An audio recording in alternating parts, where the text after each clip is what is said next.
Assalamualaikum warahmatullahi wabarakatuh. Alhamdulillahirabbil alamin wa bihi nasta'in wa ala umuri dunya waddin wassalatu wassalamu ala asrofil anbiya'i wal mursalin wa ala alihi wa sahbihi ajma'in. Amma ba'du.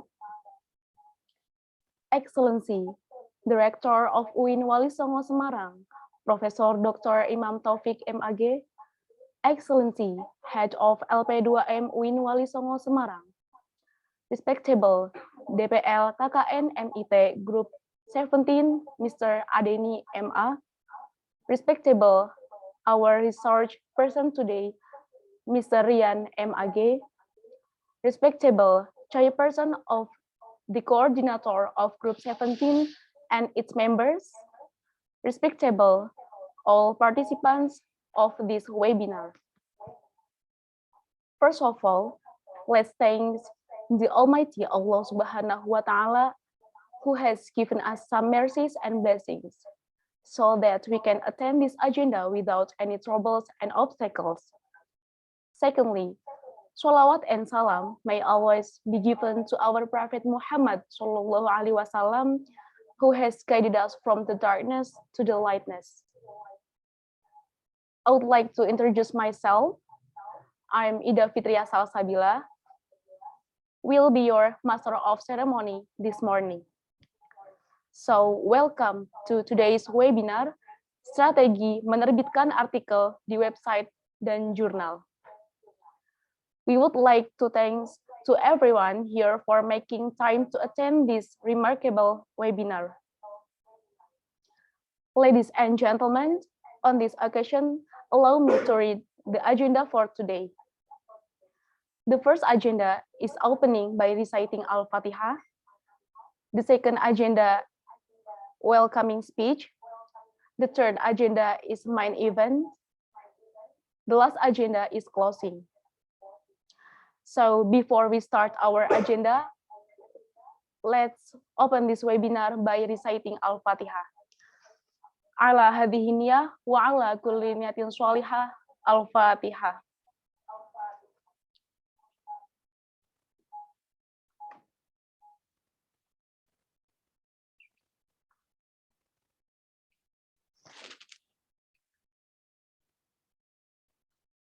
Amin ya robbal alamin. The next agenda will be a welcoming speech. Allow us to invite Rivo Mahendra as the chairperson of the coordinator of Group 17. So for Rivo Mahendra, time is yours. Assalamualaikum warahmatullahi wabarakatuh. Waalaikumsalam warahmatullahi wabarakatuh. Waalaikumsalam warahmatullahi. Alhamdulillah, puji syukur patut kita haturkan kepada Allah Subhanahu wa Ta'ala karena atas kehendaknya acara webinar strategi menerbitkan artikel di website maupun jurnal ini nantinya bisa terselenggara dengan lancar. Sebelumnya saya ucapkan terima kasih atas kehadiran tepat waktu teman-teman pada webinar ini. Kemudian webinar ini merupakan webinar yang akan membahas mengenai bagaimana posisi jurnal dalam dunia ilmiah, kemudian ada apa sih dengan jurnal dan juga apa yang dipertarungkan di dalam jurnal tersebut. Kemudian saya berharap dengan mengikuti webinar ini secara sungguh-sungguh teman-teman mendapatkan materi yang fresh dan insightful tentang strategi menerbitkan artikel di website maupun jurnal. Untuk teman-teman jangan sungkan untuk mencatat poin-poin yang kurang jelas. Silahkan nanti bisa ditanyakan kepada pemateri saat sesi tanya jawab. Kemudian saya ucapkan terima kasih kepada rekan-rekan kelompok KKN MIT kelompok 17 UIN Wali Songo Semarang yang telah mempersiapkan acara ini dengan sangat baik. Semoga kerja keras rekan-rekan dibalas dengan kebaikan oleh Allah Subhanahu wa Ta'ala, dan semoga ilmu yang ada di webinar ini menjadi jariah bagi rekan-rekan semua. Amin. Akhir kata, saya mewakili panitia memohon maaf jika dalam berjalannya acara ini nanti misal ada hal yang kurang berkenan di hati teman-teman. Wassalamualaikum warahmatullahi wabarakatuh. Thank you for Rivo Mahendra for the nice welcoming speech.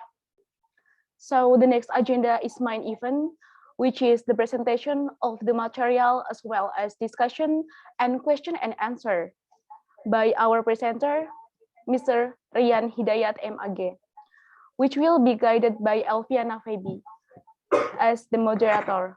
So for Elviana Febi, time is yours.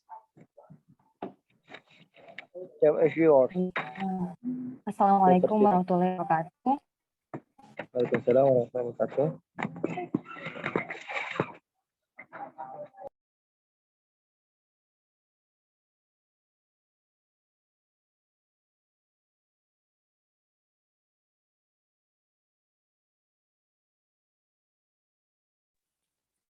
Mohon maaf tadi sedikit ada kendala sinyal. Saya ulangi lagi. Assalamualaikum warahmatullahi wabarakatuh. Waalaikumsalam warahmatullahi wabarakatuh. Terima kasih kepada MC atas kesempatan yang telah diberikan. Baik hadirin peserta seminar sekalian, langsung saja kita memasuki acara inti yang paling kita tunggu, yaitu penyampaian materi sekaligus diskusi mengenai strategi menerbitkan artikel di website dan jurnal. Sebelum itu, perkenalkan saya Elviana Febi. Di sini saya sebagai moderator yang akan memandu diskusi kita kali ini. Oke, sedikit tentang topik webinar nih ya. Tentunya teman-teman udah nggak asing nih sama sebuah kalimat, yaitu 3 mahasiswa. Tidak menulis, tidak membaca, dan tidak berdiskusi. Nah, atau biasa disingkat dengan BATUDIS atau baca tulis diskusi. Nah, tapi sampai hari ini kita tahu kalau mahasiswa itu masih belum biasa dan cenderung menghindari kegiatan ini karena jenuh dan seterusnya, atau mungkin terbilang sulit ya, atau mungkin kita hanya menulis itu ketika mengerjakan tugas saja gitu, lebih parah lagi saja kita hanya mengandalkan jasa Tuki. Tapi saya yakin semoga di sini teman-teman yang ikut peserta webinar ini tidak ada yang menggunakan jasa Tuki ya. Semoga semuanya mengerjakan tugasnya dengan baik selama kuliah. Oke. Sebagaimana yang kita tahu, kesadaran tentang menulis itu masih sangat-sangat minim, terutama di kalangan mahasiswa sekalipun. Nah, di Unwal sendiri juga, padahal kalau misalkan kita melihat baca dan tulis itu seperti orang makan dan juga BAB. Jadi itu kebutuhan kita sehari-hari teman-teman. Misalkan baca itu ibaratkan kita makan. Kalau kita nggak makan, kita lapar ya pastinya. Nah, kenapa kalau kita baca itu diberatkan makan? Karena baca itu kebutuhan. Orang nggak akan bisa nulis kalau nggak baca. Nah, makanya kenapa kita perlu baca dulu. Terus output dari kita baca itu adalah menulis. Menulis itu seperti kita BAB atau buang air besar.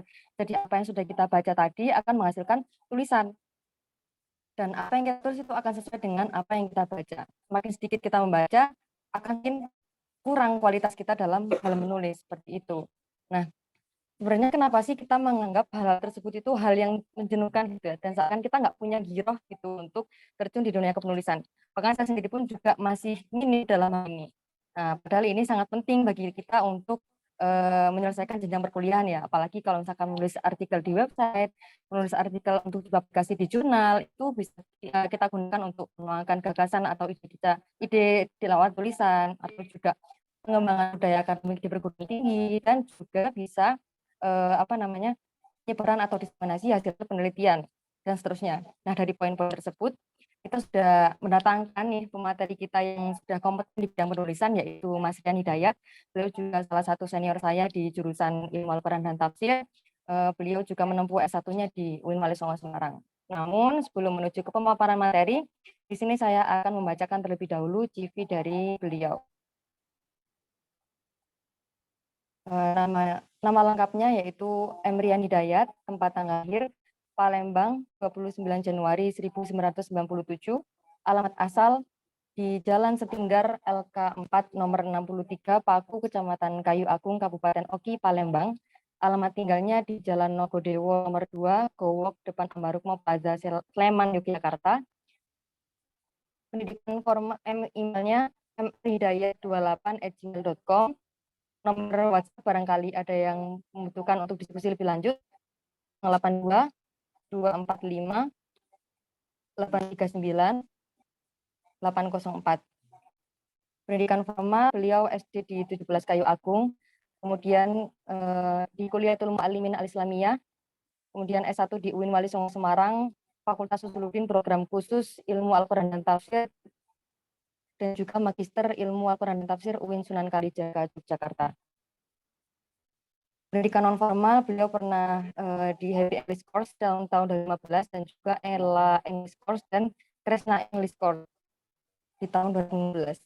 Pengalaman organisasi, beliau pernah menjadi bagian bahasa di FUBK, Indonesia Chapter Semarang, Ketua ULC, Ketua Mas Keluarga Mahasiswa Sumatera Selatan UIN Wali Songo Semarang, Koordinator Perhubungan di HMDIAT UIN Wali Songo Semarang, anggota Matkita Jateng Narasi TV, dan juga anggota PMI Rayon Suludin. Pengalaman beliau banyak menjadi presenter di berbagai konferensi dan juga baik yang itu nasional maupun internasional. Pengalaman menjadi narasumber juga telah banyak mengisi di diskusi-diskusi dan juga webinar di penulisan artikel, kemudian juga tadarus filsafat, pelatihan TOEFL dan IMCA, seminar tentang pendidikan dan dakwah di masa pandemi, dan seterusnya. Baik, langsung saja kita persingkat ya.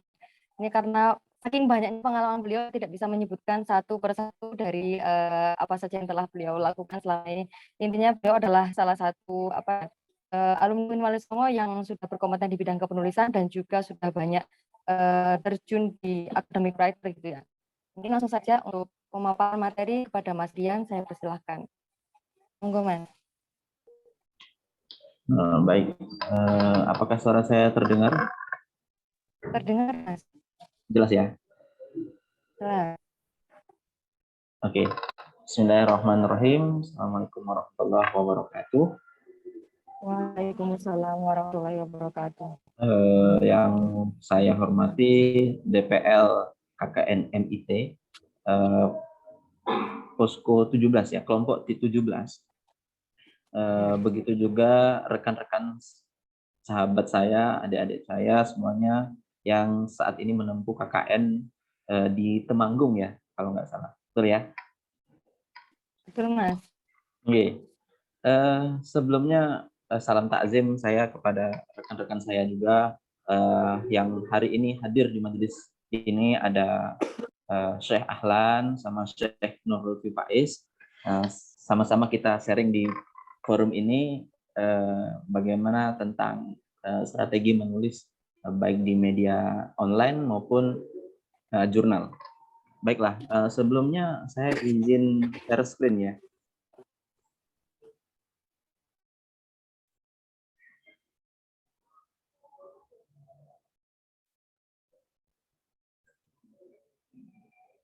Apakah sudah terlihat, teman-teman?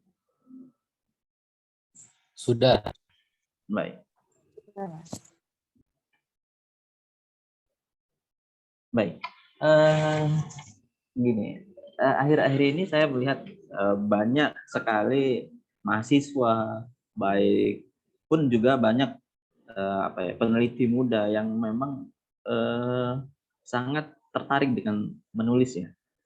Terlebih menulis saat ini mengalami ekspansi yang cukup signifikan, di mana saat ini kajian itu banyak satu klik, kita kasih link aja, kita klik aja biar muncul semuanya, dan bisa kita membaca gitu dalam satu waktu gitu. Bahkan kita bisa sampai rebahan, bisa sampai di jalan, kita mendapatkan ilmu dari tulis-tulisan yang ada di website maupun di jurnal. Terkhusus saya ingin berbicara website dulu, karena memang website ini lebih mudah dibaca. Karena website ini memang kajian populer gitu, dengan menggunakan bahasa-bahasa yang ya semua orang nggak perlu mikir panjang, nggak perlu panjang lebar mikir, nggak perlu mikir keras untuk bacanya. Nah di sini saya ingin sedikit mengupas bagaimana strategi menerbitkan artikel di website dan jurnal. Nah, sebelum jauh dari website itu sendiri, saya ingin berbicara tentang bagaimana proses untuk bisa terbit di jurnal ilmiah. Yang teman-teman harus ketahui bahwa di jurnal itu adalah kapasitas orang yang membacanya adalah scholastic, atau orang-orang yang ya akademisi, orang-orang yang punya kompetensi dalam menetapkan sesuatu atau mengambil keputusan dalam negara ini ya, dalam apapun. Karena diskusinya diskusi antara scholastik, antara sarjanawan. Nah, yang perlu kalian teman-teman tahu bahwa proses menulis itu di jurnal ilmiah begitu panjang ya. Saya mulai dari penulis. Di bagian penulis itu kita sudah nulis nih, sesuai misalnya template, sesuai dengan template yang kita jurnal yang ingin kita tempuh, ingin kita tuju.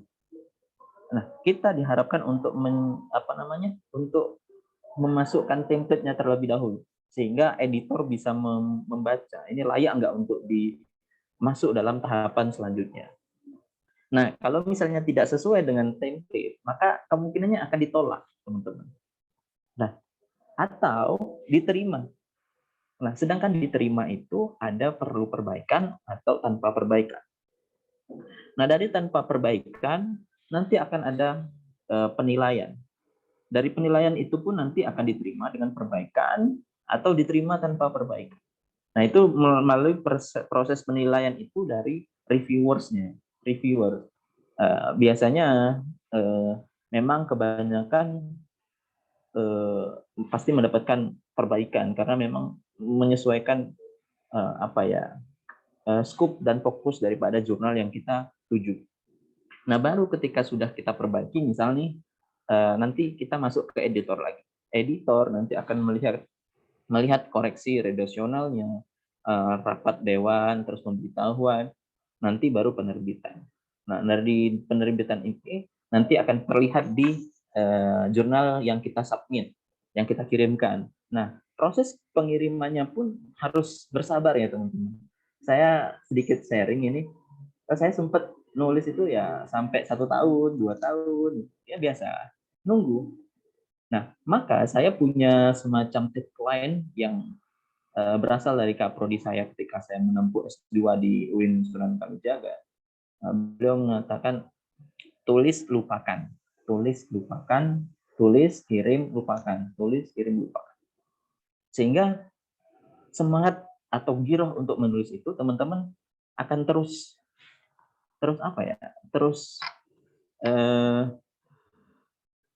tersalurkan gitu. Nah, dari situlah yang harus kita ketahui bahwa menulis itu prosesnya panjang. Tapi teman-teman perlu mengetahui bahwa menulis itu asik loh. Kenapa kok saya bilang asik? Ibaratkan ketika kita ini masalahnya itu ketika kita mau naik sepeda misalnya. Sepeda itu kan kalau mengayung di awal kan sulit. Teman-teman sulit kan kalau misalnya mengayung dari awal sulit. Tapi kalau udah jalan enak kan? Mau sampai berapa kilo pun saat ini kan orang jogging goes naik sepeda kemana berapa kilo itu santai aja kan. Tapi yang susah itu adalah keluar dari zona nyaman, bangun dari tempat tidur terus megang sepeda. Nah, begitu juga nulis itu harus sering-sering buka laptop. Kalau misalnya teman-teman nggak mau buka laptop nih, gunakan handphonenya. Teman-teman bisa melakukan literatur review untuk melihat ada kesenjangan apa dalam tulisan-tulisan yang sudah terbit. Nah, misal nih, contoh nih, yang saya kenal ya, ada Ustadz Pak Muammar Zain Qodafin. Beliau mengkaji tentang, karena bidang saya tafsir ya, mengkaji tentang tafsir klasik. Padahal tafsir klasik itu kan orang seakan-akan apaan sih tafsir klasik, udah jelas nggak usah ada perdebatan lagi. Ternyata Mas Muammar Zain Qodafin ini melihat ada celah. Nah, celah itulah yang kita ambil. Karena menulis itu bukan berarti apa yang sudah kamu tulis, apa yang kamu dapat, tapi apa yang kamu tulis. Misal kamu temukan ide, tulis, nggak usah menunda-nunda. Bahkan saya sering dalam naik motor gitu nemuin, misal nih saya nemuin ide nih, ketika saya naik motor saya melihat kenapa kok di mana-mana ada tukang parkir ya ini. Ya, tapi ini bukan saya ini ya. Mana ada tukang parkir. Ketika kita ngambil ATM nih, ngambil ATM di kiri kanan, kita ngambil ATM itu kan posisinya kan kita nggak ada duit. Nah, ketika kita nggak ada duit, ini kejadian di teman saya sendiri. Dia ngambil duit tuh. Ketika keluar dari ATM, ada parkir nih. Ini sejak kapan munculnya nih? Nah, itu ada fenomena yang memang kita bisa melakukan pendekatan-pendekatan mungkin secara agama, secara sosial, atau mungkin dari perspektif-perspektif lain. Contoh lain, ketika melihat kita saat ini ada outfit bermacam-macam. Ini ada yang model-model cewek ini khususnya kan macam-macam outfitnya. Kalau cowok mungkin ada macam-macam juga, yang ada Korean waves, ada yang mengikuti gaya-gaya yang lain lah, masih banyak lah. Nah itu bagaimana ketika ditinjau dari perubahan konstruksi sosial masyarakat kita, begitu pula dengan agama mungkin dari sisi antropologis, mungkin dari sisi lainnya. Nah itu kita harus peka dalam melihat itu. Nah disinilah tugas penulis. Nggak banyak loh teman-teman yang suka dia tahu penting nulis itu penting, tapi nggak semuanya mau bergerak untuk menulis. Nah, syarat-syarat untuk bukan syarat, tetapi kayak harus ada pendukung untuk kita itu bisa menulis. Pertama, memang harus diadakan semacam buat small discussion atau partner discussion. Jadi di partner discussion ini nanti teman-teman bisa saling bertukar pikiran. Ketika mentok mau nulis apa nih, kok mentok ya, tinggal dulu atau diskusikan sama teman-teman sehingga nanti ada perspektif lain yang kita iya saya belum nyentuh itu, nah, kayak gitu. Nah itu awal dulu sebagai brainstorming dulu ya. Nah itu untuk jurnal dulu ya, saya fokus ke jurnal dulu. Next.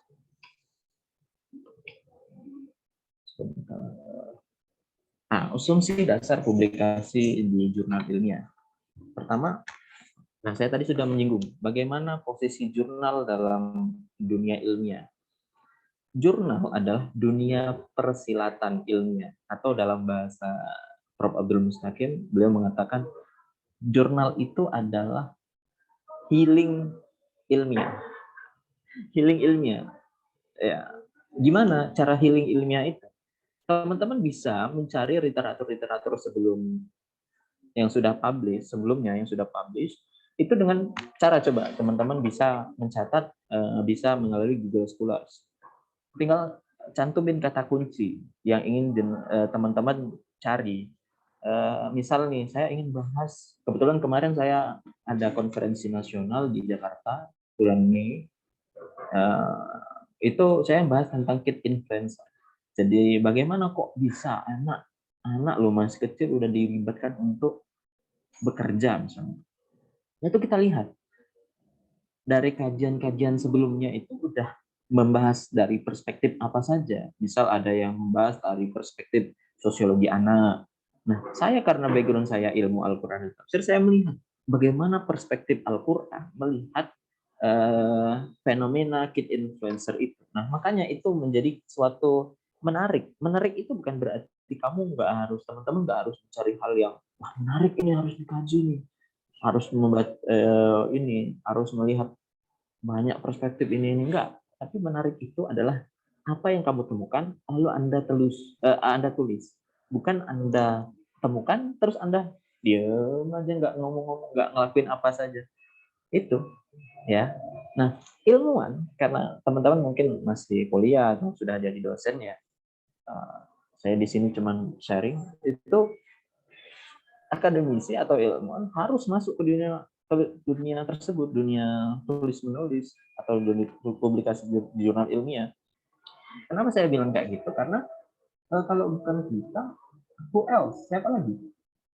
Jujur saja ketika saya menulis, awal-awal menulis itu kan saya di S2 di sini ya, di Unsur kerja. Nah, ketika saya mau awal menulis, ada yang mungkin bertanya, Mas kok bisa banyak tulisannya? Enggak, saya dulu sering ditolak, Mas. Mbak, sering, biasa. Yang namanya proses kan. Saya sering ditolak, ya biasa. Ada sekitar, kalau mau dilihat, saya mencatat untuk saat ini ada sekitar 7 atau 8 yang akan publish di jurnal. Nah, tapi itu melalui proses ya, teman-teman. Dan al-bi'ah al-hasanah itu mempengaruhi. Jadi lingkungan dalam kita menulis, dengan cara kita menulis itu mempengaruhi kita. Misal kita nih, sama teman-teman, ada yang kalau di Jogja ya, itu teman-teman kalau mau nongkrong cukup beli kopi 6.000, udah dapat diskusi panjang kali lebar. Nah, dan itu teman-teman semua megang laptop. Nah, yang itu memang albiah atau lingkungan itu menjadi faktor utama dalam menulis. Dan ketika ada sesuatu yang kira-kira kok ini saya ini ya, apa namanya, kok saya kepikiran ini, ya sudah tulis dan giring kepada disiplin ilmu teman-teman semua. Misal ya dari sisi keilmuan sosial, antropologis, sosiologis, atau bahkan agama. Nah, itu giring saja. Bahkan ada saya punya teman, sahabat saya Karim, itu rata-rata tulisannya itu keluar dari ketika berada di kamar mandi. Nah, ketika ada masuk nih, wah ada ini nih, udah catat, tulis gitu. Nah, apa yang dipertarungkan di jurnal itu argumen barunya, atau temuan baru teman-teman semua. Bagaimana ketika teman saya itu ada yang menulis bagaimana dulu kan awal-awal lagi ada fenomena pijet kretek. Nah, itu adalah dakwah bil fi'li, kalau kata teman saya, itu dakwah bil fi'li. Nah, bagaimana perspektif-perspektif baru itu teman-teman tonjolkan. Apalagi sekarang kalau teman-teman lihat nggak ada alasan untuk Mas nggak ada referensi, Mas nggak ada buku nih. Loh, sekarang kan bisa diakses, bisa teman-teman cari di Google Scholars, ada Google Book, zelib.org, itu saya kasih di zelib.org, teman-teman bisa mengakses buku dan bisa mendownload di zelib.org. Ada Taylor and Swift. Terus ada lagi ketika kayak jurnal-jurnal internasional, itu teman-teman bisa mengcopy DOI-nya. DOI di situ kan biasa ada jurnal internasional, copy aja DOI-nya, terus buka Sci-Hub, SCHI Hub. Nah, itu nanti masukin DOI-nya, nanti bisa di-download. Jadi nggak harus bayar, ya kan? Nah, itu dulu. Nah, argumen baru itu apa? Argumen atas jenis kegiatan yang belum, harus di garis bawah, belum pernah dipublikasikan secara ilmiah. Nah, argumen yang atas objek kegiatan yang sudah pernah dipublikasikan secara ilmiah, syaratnya apa? Argumennya berbeda, atau perspektifnya berbeda, argumennya melengkapi, juga argumen yang menyalahkan, atau dalam yang sering kita dengar studi kritis. Keluar, Pak. Keluar. Itu nanti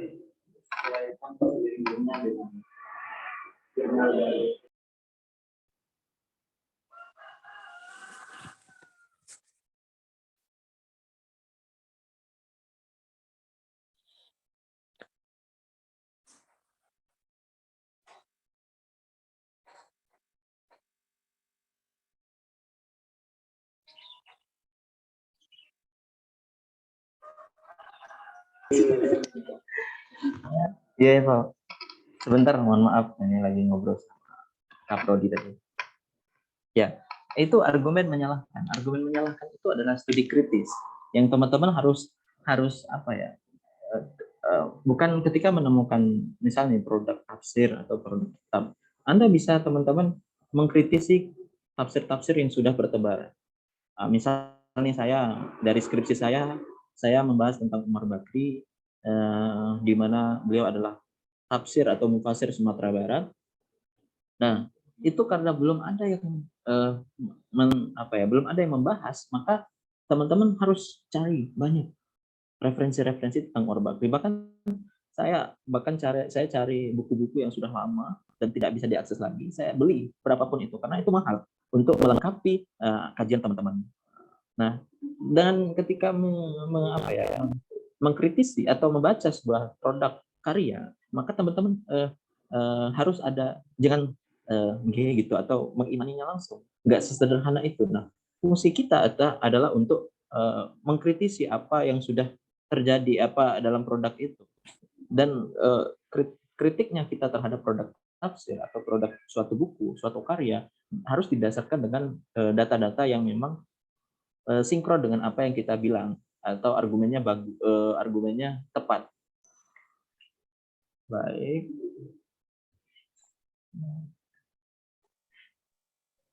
Nah, manfaat publikasi jurnal mahasiswa. Pertama adalah mengasah kemampuan argumentasi.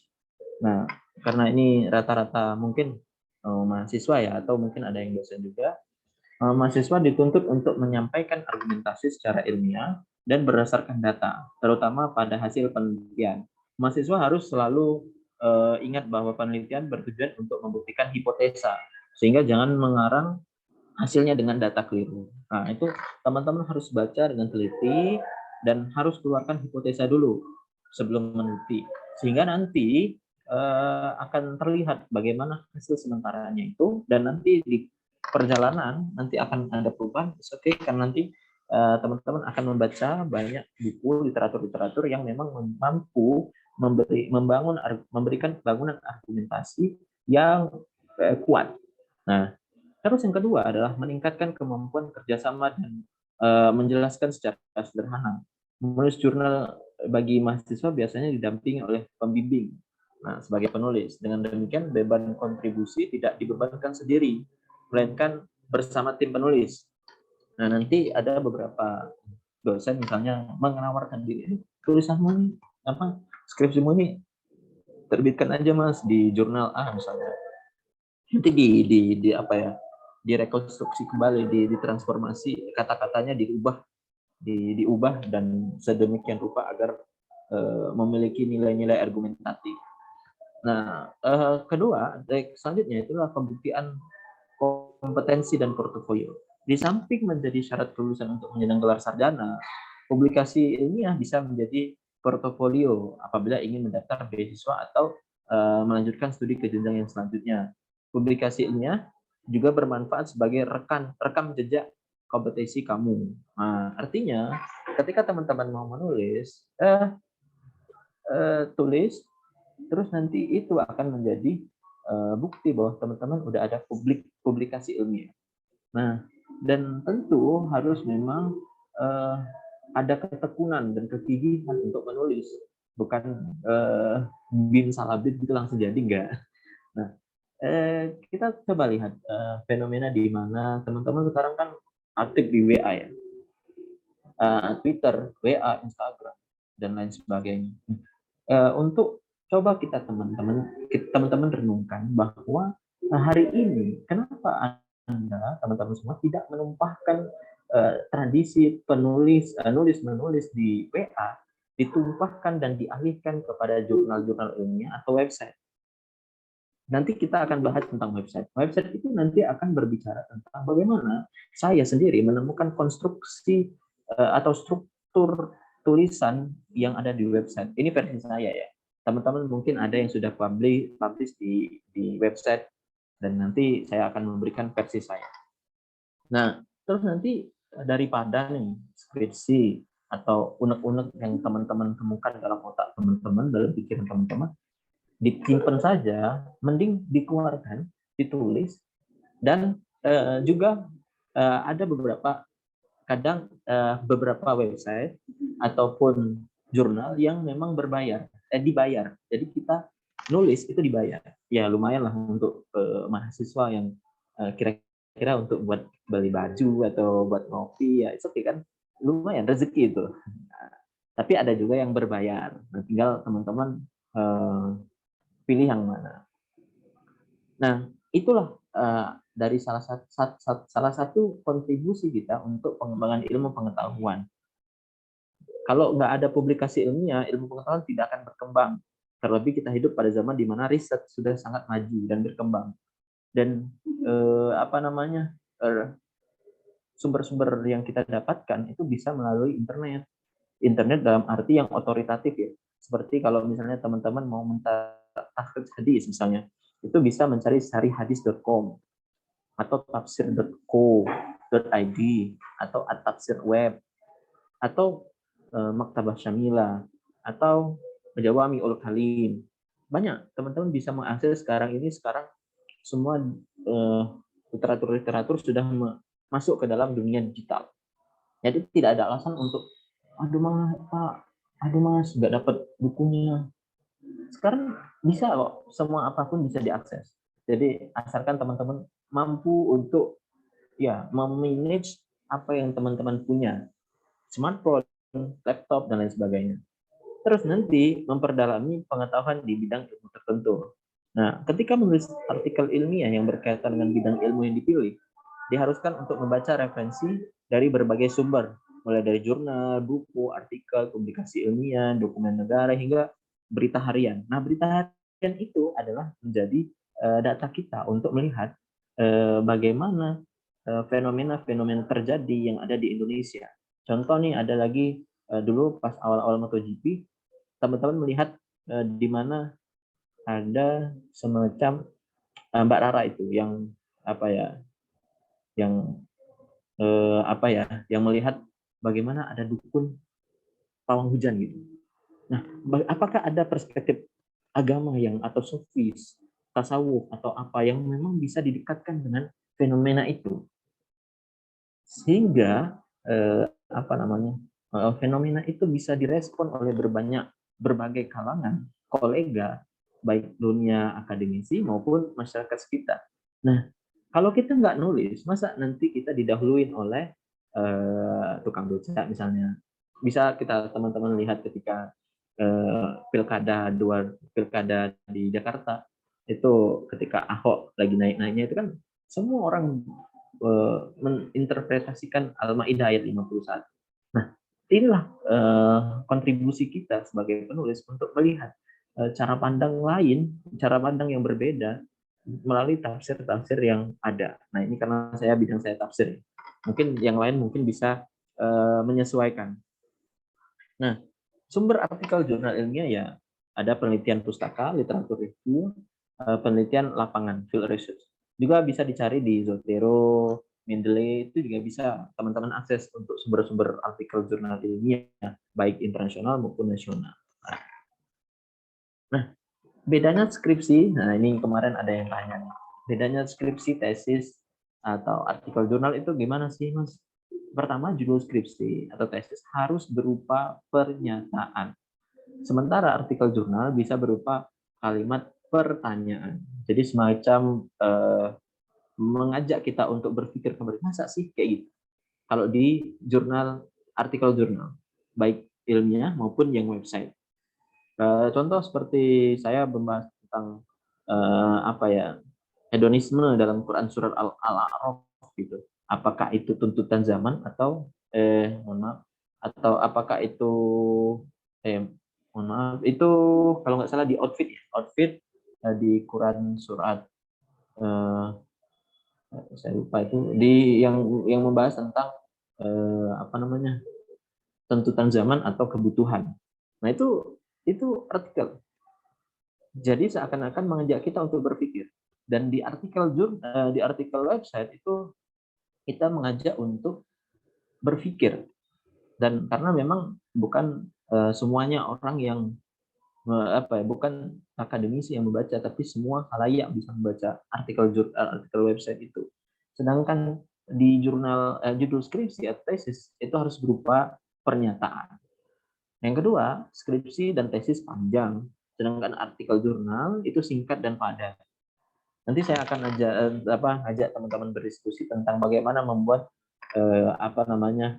jurnal ilmiah yang memang kalimatnya singkat dan jelas dan padat. Nah, di skripsi, tesis banyak menggunakan kutipan langsung, seperti misalnya teman-teman menganalisa tentang tafsir di Quran Review, misalnya di akun Instagram Quran Review. Itu semua caption-captionnya teman-teman copy, itu ketika di tesis. Itu adalah data. Sedangkan di jurnal, itu kutipan tidak langsung. Jadi langsung aja, to the point. Dari caption yang ada itu rata-rata berbicara apa. Gitu. Nah, selanjutnya adalah skripsi tesis cenderung mengajari pembaca. Nah, ini kalau tesis itu atau skripsi cenderung mengajari. Boknya kayak gini gitu loh, kayak gitu. Kalau bahasa Jawanya, singkatnya kayak gitu. Sedangkan jurnal menganggap pembaca sudah tahu. Jadi lebih kayak terkesan, ini udah tahu, jadi singkat aja. Nah, terus referensi skripsi atau tesis cenderung banyak buku. Sementara artikel jurnal 80% harus berupa artikel jurnal. Begitu, teman-teman. Nah, ciri artikel ilmiah yang baik itu adalah pertama harus ada originality, kebaharuan atau keaslian kita. Itu benar-benar tulisan kita atau enggak kayak gitu. Yang kedua adalah low similarity. Nah, ini yang biasa teman-teman bermasalah ya, yaitu Turnitin, kena Turnitin. Atau kesamaan tulisan kita dengan tulisan lain itu jauh. Nah, namanya low similarity. Nah, kalau mau teman-teman untuk melihat mengubah agar kita tidak terkena Turnitin, beberapa kali saya diskusi dengan teman-teman saya juga bahwa ketika kita ingin menurunkan Turnitin, yaitu jangan sampai kita copy paste gitu. Tapi misal nih Ahlan misalnya atau Ahmad Murtaza pergi ke pasar, bukan kita langsung tempelin aja Ahlan Mas Murtaza pergi ke mana, ke pasar misalnya. Ya udah, kita narasikan ulang, tetapi maknanya dan substansinya sama. Itu yang teman-teman harus perhatikan. Jadi jangan malas copy paste aja lah kayak gitu, enggak. Agak pusing ya, karena memang ya inilah namanya jurnal ilmiah. Tapi nanti saya akan menggiring bahwa jurnal website lebih enak loh. Nah, ketiga adalah novelty, ada kebaharuan. Ada kebaharuan apa yang teman-teman angkat dalam penelitian teman-teman sehingga oh iya ya, dengan aku baca artikel ini sama nih. Ada novelty-nya, ada kebaharuannya. Terus ada signifikansinya. Nah, ini adalah contoh artikel ilmiah yang baik. Nah, apa ukuran novelty? Publikasi dikatakan baru bila memiliki argumen yang belum pernah diajukan di publikasi. Nah, perlunya kita sebagai penulis baru ataupun penulis yang sudah lama melihat ada kesenjangan apa di antara artikel-artikel yang lain yang memang mampu kita eksplor, kita mampu kita dalami. Misal ada teman saya itu yang membahas tentang inna nahnu nazzalna dzikra wa inna nahnu lahafizun. Hafizin itu bukan berarti menghafal kok, tapi dia artikan sebagai menghafal itu adalah bagian daripada bagaimana mengkontekstualisasikan ayat itu kepada menghafal atau menjaga, itu adalah membuat aplikasi-aplikasi yang mampu menjaga keotentikan sebuah karya atau dalam hal ini Quran. Nah, itu adalah usaha yang harusnya kita apresiasi. Nah, itu adalah dikontekstualisasikan oleh teman saya dalam penelitiannya yang menggunakan perspektif makna kumaza. Nah, apakah hal yang sudah diketahui orang banyak atau umum bisa menjadi kebaruan? Bisa, asalkan belum pernah ada yang mempublikasikan. Ini orang kok udah tahu semua, tapi kok nggak ada ketika teman-teman cari di literatur review, ketika proses literatur review, teman-teman kok, aduh, nggak ada nih orang yang nulis, udah ada yang tahu kayak gini, tapi kok belum dipublikasikan. Tulis, it's okay, nggak ada ini. Nah, sumber-sumber novelty adalah kesenjangan literatur. Tadi saya melihat ada celah atau dalam bahasanya Pak Mas Fahrudin itu yang skating saya di sini ada semacam blank page, jadi ada kesenjangan yang mampu kita masuk ke dalam itu. Misalnya ada kajian. Nah, di rata-rata kajian ini atau literatur ini ternyata ada satu celah yang bisa kita masuk ke dalamnya. Nah, itulah sumber novelty.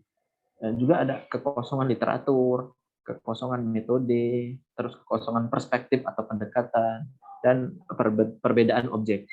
Nah, dalam membuat judul, kalau saya sendiri ada 3 syaratnya: objek formal, objek material, dan konteks.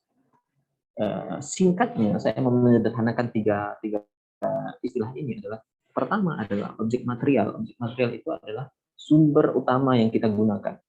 Misal saya mengkaji tentang Al-Quran misalnya, ya berarti Al-Quran surat apa, di mana, misalnya Quran surat An-Nisa ayat 19 misalnya, itu adalah objek materialnya. Kalau saya sendiri, tesis saya berarti tentang tafsir Al-Madrasi, berarti objek materialnya harus dicantumin di situ. Nah, selanjutnya objek material. Sedangkan objek formal adalah, singkatnya saya menyederhanakan, objek formal itu pisau analisis teman-teman. Pisau analisis teman-teman apa? Atau dengan kata lain, teori yang teman-teman gunakan untuk menganalisa tulisan teman-teman itu apa? Misal ada data. Nah, data ini mau dikemanakan? Data yang mau dikemanakan inilah yang teman-teman harus ambil. Oh, ini relevan dengan kajian saya, kumpulkan, itu nanti akan jadi namanya jurnal ilmiah. Nah, yang terakhir adalah konteks. Konteks itu Anda ingin berbicara apa di sana, ya kan? Contoh nih, saya dalam tulisan saya di jurnal ilmiah itu ada kisah Ya'juj dan Ma'juj dalam tafsir Al-Azhar, suatu pendekatan dengan menggunakan Julia Kristeva, intertekstualitas. Nah, konteksnya itu berbicara tentang kisah Ya'juj dan Ma'juj. Objek materialnya tafsir Al-Azhar, sedangkan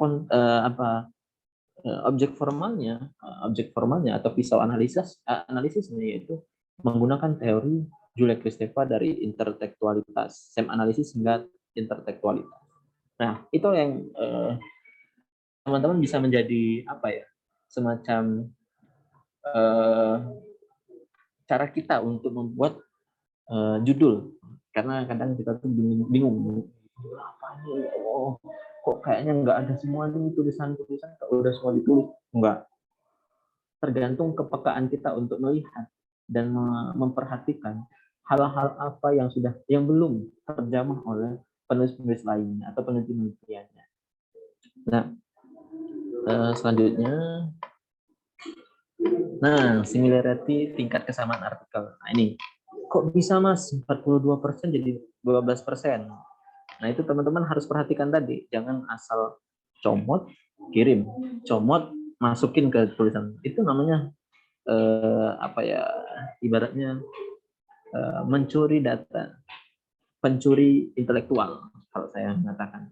Nah, ini yang harus dibiasakan oleh teman-teman, bahwa kalau di jurnal itu minimal 20 sampai 25% tingkat similar kesamaan artikelnya. Kalau sudah 25 ke atas, berarti teman-teman harus mengurangi merevisi tulisan teman-teman hingga mencapai maksimal 25%. Dan menulis itu atau terkhusus untuk menurunkan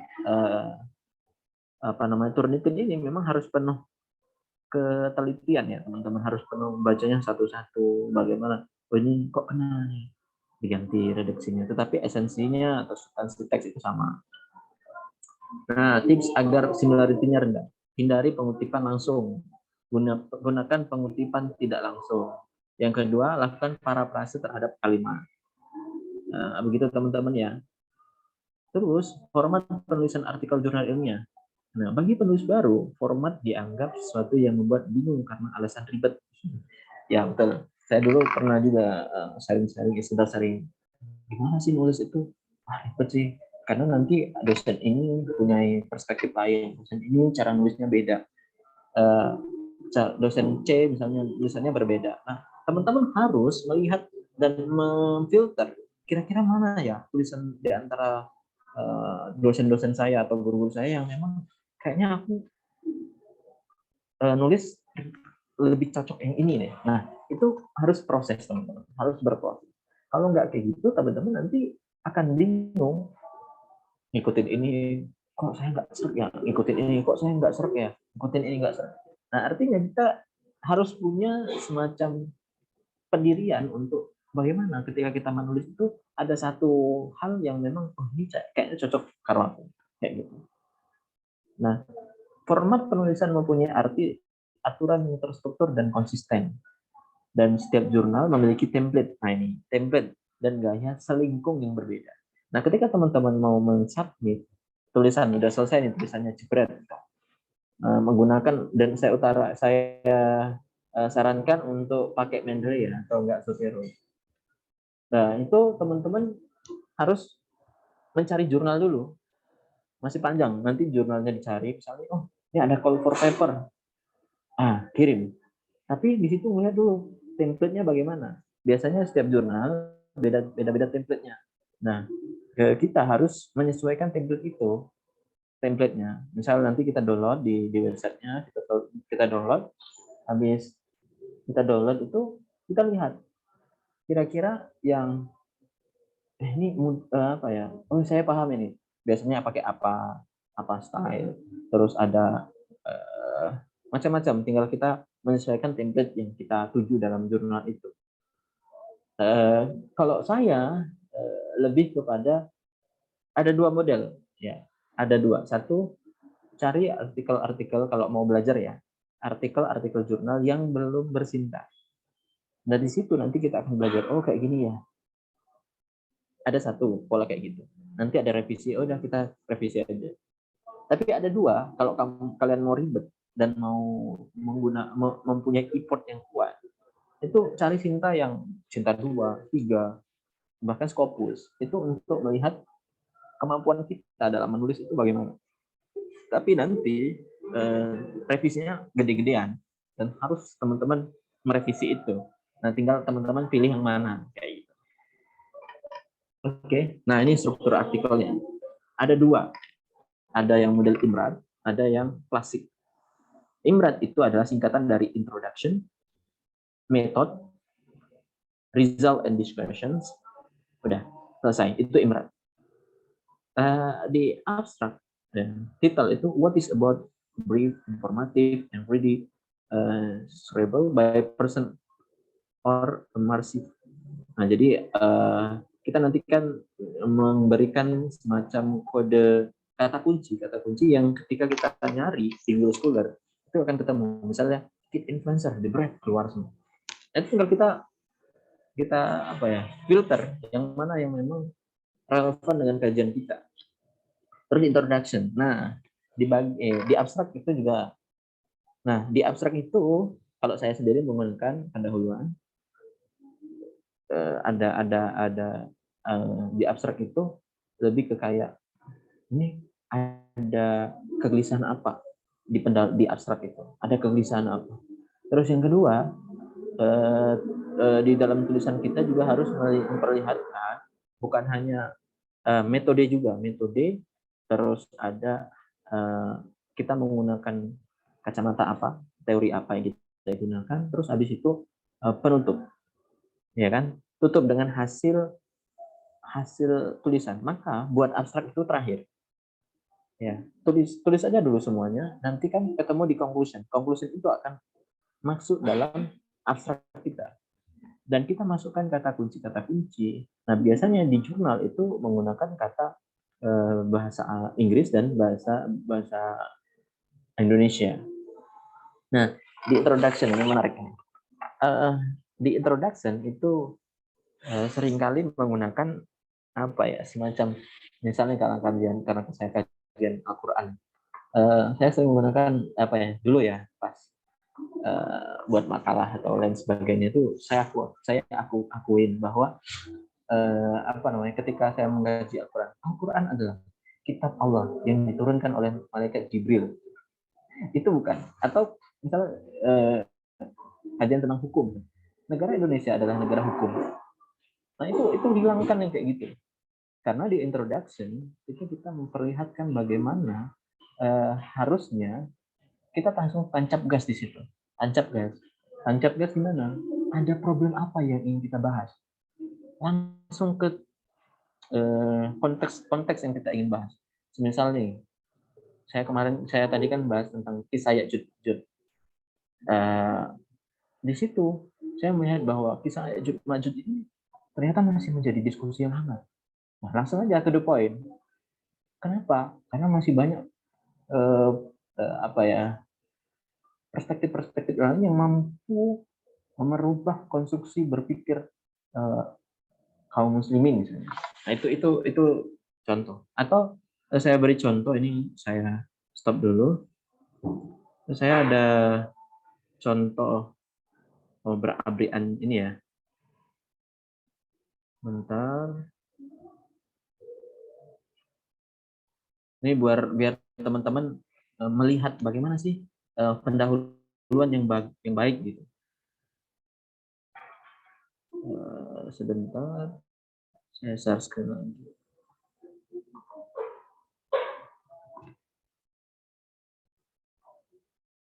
Sudah terlihat?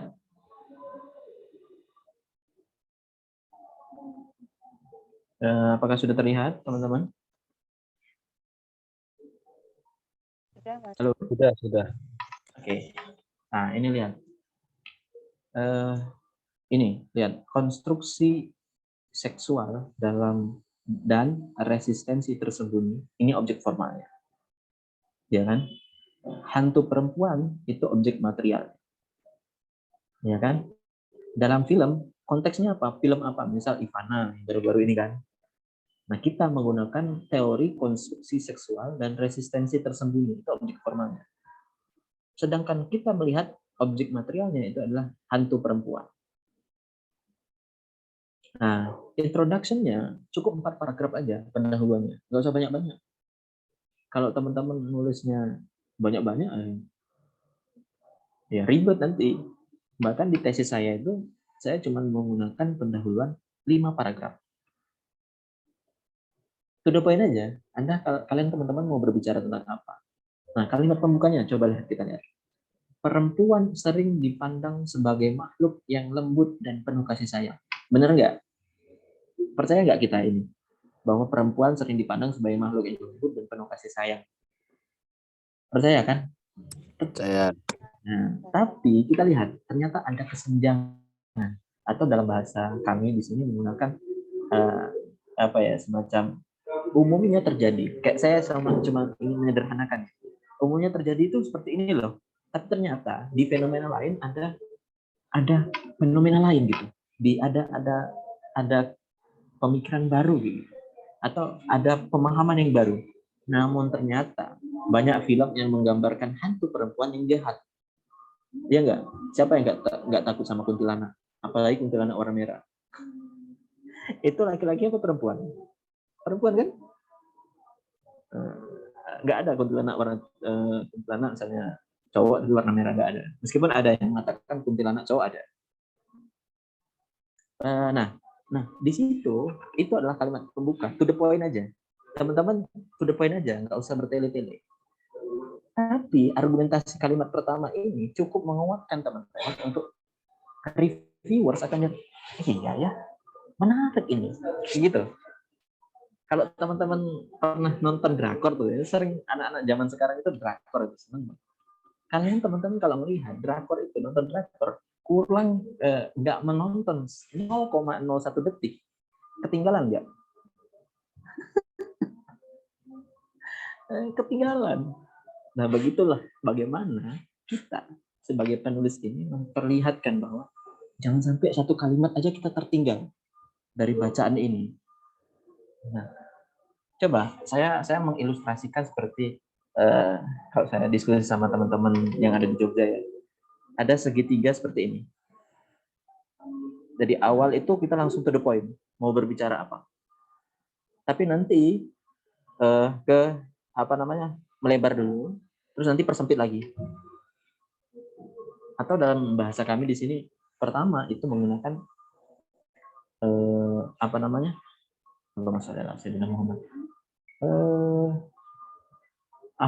kalimat yang orang-orang tuh apa ya istilahnya itu saya lupa. Semacam kata kalimat yang buat orang tuh iya ya gitu. Kalimat yang menakjubkan kita. Nah, nanti di akhir itu conclusion sentence. Conclusion sentence itu adalah kata yang kita tutup dalam satu paragraf itu kita tutup pembahasannya. Contoh nih, kalau kalimat penjelasan dari argumentasi yang kita bawa ini kan nggak ada ini ya, nggak ada apa referensi. Kalimat penjelasan, perempuan di dalam film ditampilkan sebagai pembunuh, peneror, membuat kegaduhan dan meresahkan masyarakat. Masa sih kan teman-teman kan pasti bilang masa sih. Nah, masa sihnya itu kita buktikan dengan memberikan data. Ada setidaknya 16 film. Nah, ini kan data di satu stasiun TV tentang hantu perempuan dengan kisah yang hampir sama dan penggambaran negatif serta penuh kekerasan. Nah, ini Inaya, ini referensi yang kita gunakan biasanya. Ini rekan saya, Bu Inaya. Nah, terus langsung kita perkuat lagi dengan bukti yang lain. Film-film yang bertemakan hantu perempuan disinyalir banyak diminati oleh pemirsa, baik laki-laki maupun perempuan. Masukin lagi referensi. Terus kita biar data dan kalimat penjelas ini kuat, itu kita berikan pernyataan ahli. Kata siapa? Media menjadi sumber hiburan bagi masyarakat, namun juga menjadi sarana yang sangat efektif bagi penanaman nilai-nilai yang dianggap baik. Ternyata media itu bukan hanya hiburan aja, tapi di sana ada nilai-nilai yang baik mampu kita adopsi dalam kehidupan dan kehidupan kita. Nah, terus kita tutup penggambaran perempuan sebagai hantu yang jahat di dalam film-film bertentangan dengan konstruksi masyarakat tentang perempuan yang baik sehingga dapat menjadi sumber nilai yang kontraproduktif.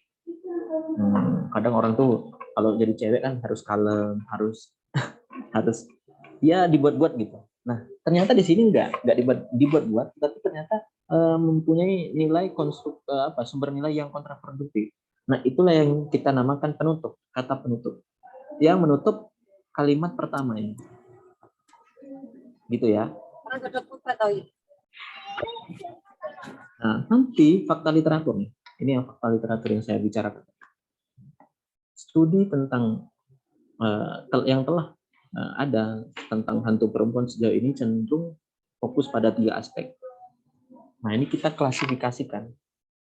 Di sini posisinya kita mengklasifikasikan studi-studi yang sudah ada itu kira-kira berbicara tentang apa? Misal 1, berbicara tentang motivasi sutradara dalam pembuatan film hantu perempuan. Ada siapa aja? Misalnya ada Feby, ada Mas Alfi, ada Yoga misalnya. Ini yang mengatakan ini. Terus ada yang kajian lain yang fokus pada analisis wacana terhadap film hantu perempuan. Misalnya ada Mas Ahlan, ada Ahmad Murtaza, misalnya ada Muhafiza misalnya. Terus yang ketiga, yang studi fokus yang mengungkap tentang persepsi pemirsa terhadap film-film hantu perempuan. Itu ada siapa aja? Misalnya ada Rian, ada Yusril, ada siapa. Nah, inilah namanya data-data literatur yang mungkin mampu membuat kita tuh melihat tulisan kita ini mau ngarah kemana sih, biar nggak salah GPS-nya. Ketika teman-teman kalau zaman sekarang kan kalau pakai GPS itu kalau nggak sinyalnya nggak bagus kan salah arah. Nah, begitulah ini. Kalau nggak ada teori yang kita gunakan, data-data tadi nanti akan berhamburan, nggak tahu arah, nggak tahu mau diapain data-data itu. Ribet ya, ya begitulah nulis. Ya, saya lanjut ke PPT. Saya berapa menit lagi nih, Mbak Feby? Sampai jam 11.40 ya, Mas. Oke, sebentar ya. 5 menit lagi.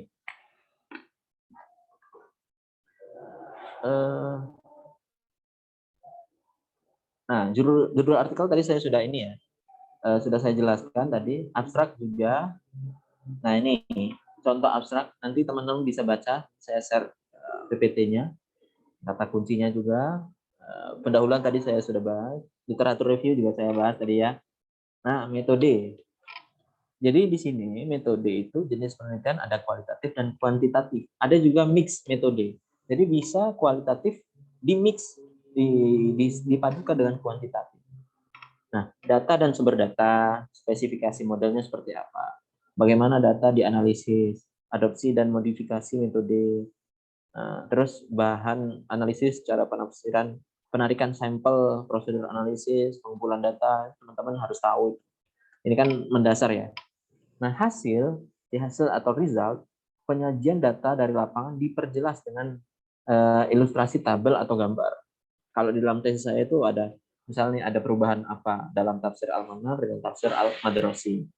Itu saya ilustrasikan dengan gambar, sehingga mudah untuk pembaca melihat. Oh iya ya, kayak gini ya, gitu. Nah, pembahasan discussion itu menjawab masalah penelitian, terus ada menafsirkan hal-hal penelitian, terus merupakan tempat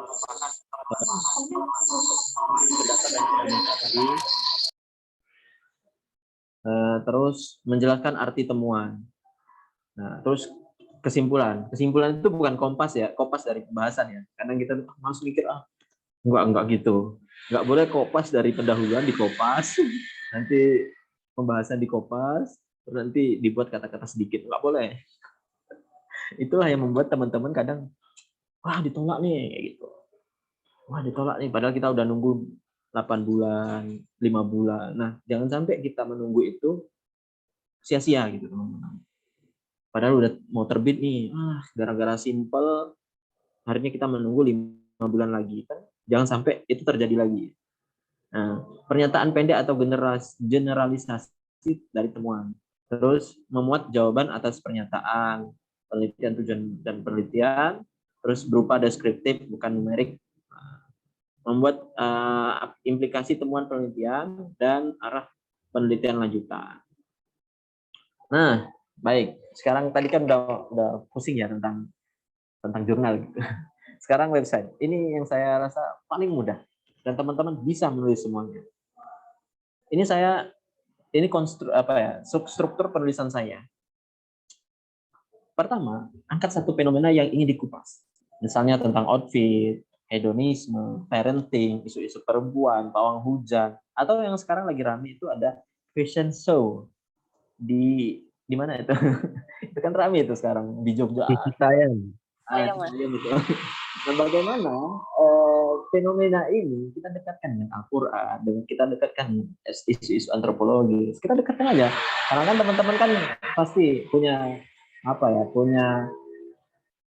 disiplin ilmu masing-masing ya, nggak harus tafsir ya. Karena berhubung saya tafsir, ya saya dekatkan saja dengan tafsir. Dalam waktu dekat mungkin saya akan bahas itu, fashion show di Citayam itu. Nah itu kita hadirkan, itu di website kan, karena semua orang semua orang bisa baca dengan satu klik aja kan. Nah itu kita manfaatkan, sehingga dalam waktu dekat juga saya sudah membuat kerangkanya bagaimana dakwah di era virtual itu mempunyai otoritas. Ya kan sekarang itu asal comot-comot aja. Nah bagaimana sekarang negara atau bangsa ini Indonesia melihat harusnya ada otoritas satu klub atau grup kelompok yang mempunyai otoritas dalam dakwah virtual, sehingga ketika mau orang-orang mau merujuk dakwah, merujuk tentang kajian Islam, bisa melalui website itu. Ayo, ini berat ini. Nah, makanya kita coba melatih kepekaan kita untuk melihat fenomena-fenomena yang ada. Nah, kedua, hadirkan data-data seputar ayat-ayat Al-Quran yang relevan. Misal tadi tukang parkir ini di mana-mana, saya bisa, itu kan jual beli kan, jual beli jasa. Saya ingin mengkaitkan dengan Al-Quran An-Nisa ayat 19 kalau nggak salah, atau 29. Saya lupa. Antarudin bainahum. Nah itu ingin saya kupas nantinya. Terus bagaimana pendapat para mufassir lintas era, klasik, modern, kontemporer. Terus analisis ayat dengan literal, harfiahnya. Fokus kepada ayat mana. Kalau outfit kan, saya membahas tentang outfit itu kan kemarin tentang ada unsur-unsur tabzir. Itu kan tabzirnya itu di mana? Atau israf, al-israf dengan israf, ada israfnya. Nah, itu kita lihat. Terus selanjutnya gunakan analogi seperti mengutip kejadian dalam film-film film, buku, isu terkini. Kalau saya kemarin tentang ayah, anakmu menantimu, refleksi Quran surat Al-Luqman ayat 13 kalau nggak salah. Itu saya menganalogikan dengan film apa namanya? Ngeri-ngeri sedap ya, ngeri-ngeri sedap. Bahwa ternyata orang tua, terus ayah itu mempunyai apa ya, peran yang cukup signifikan dalam pembentukan karakter anak. Terus selanjutnya menuliskan hadis Nabi sebagai penguat argumentasi penulis. Kira-kira apa? Nabi kita bisa dicari hadis.com atau kutubut tis'ah, kutubut sitah. Lalu kita tutup. Nah, bedanya di website dan media jurnal itu bahasa yang digunakan dalam media website itu tidak terkesan menggurui. Makanya saya menggunakan saya, aku, penulis. Terus yang kedua adalah sharing pengalaman dan gunakan bahasa gurih dan renyah karena itu kan populer ya. Semua orang jangan sampai mikir keras untuk membaca tulisan kita. Ya, itu sih mungkin kata-kata dari saya gini. Apresiasi diberikan kepada siapa yang pertama kali mempublikasikan, bukan siapa yang pertama kali menemukan. Percuma kalian menemukan tapi kalian nggak nulis, sama aja kan? Terus selanjutnya, menulis artikel jurnal itu tidak terlalu sulit, tidak juga terlalu mudah. Atau dalam kata lain saya ingin mengatakan menulis itu butuh aksi, bukan diskusi. Ya, bagaimana cara menulis artikel jurnal ini? Perbanyak membaca artikel jurnal dan mulailah menulis. Terima kasih. Syukran. Saya kembalikan kepada moderator. Baik, terima kasih banyak atas penyampaiannya dari Mas Dian. Ini daging banget ya ilmunya, apalagi saya rasa di sini teman-teman pasti mencatat dan juga sudah menangkap poin apa yang disampaikan oleh Mas Dian. Tapi satu hal yang ngena banget itu tadi, menulis itu ibaratnya seperti kita mengayuh sepeda ya. Pasti kalau di awal tuh akan sulit gitu. Ya namanya memulai itu kan pasti susah gitu. Tapi ketika kita sudah jalan dan sepedanya sudah bisa dikayu, pasti ketika jalan itu akan enak gitu. Ketika melalui medannya itu bakal enak. Yang penting mulai aja dulu dan menulis yang penting itu kan tadi di akhir juga apresiasi itu diberikan pada siapa yang pertama kali mempublikasikan, bukan yang menemukan. Kalau kita nemu, kita punya ide tapi nggak kita tulis, bakal kebalap sama orang yang nulis duluan gitu. Dan menulis itu bukan suatu skill yang kita punya sejak lahir ya, tapi skill yang terus diasah dan siapa yang lebih tekun dan lebih rajin menulis akan kalah sama orang yang punya bakat tulis. Jadi kita harus tetap latihan dan latihan. Di akhir tadi juga Mas Tian menekankan perbanyak membaca artikel jurnal dan juga mulailah menulis. Nah ini di kolom komentar sebenarnya udah banyak pertanyaan ini Mas ya, tapi sebelum itu mumpung pesertanya lagi pada aktif-aktifnya nih, kita bakal ada sesi foto terlebih dahulu, baru lanjut ke sesi tanya jawab. Mungkin dari sesi dokumentasi bisa memandu. Boleh dinyalakan semua ini on cam, disiapkan senyum terbaiknya yang cantik-cantik dan yang ganteng-ganteng. Mungkin yang masih rebahan bisa bangun dulu pakai jilbab yang belum pakai, terus kita nyalakan foto bersama. Udah siap. Oke, mungkin yang belum on cam bisa on cam terlebih dahulu. Masih banyak nih yang belum on cam.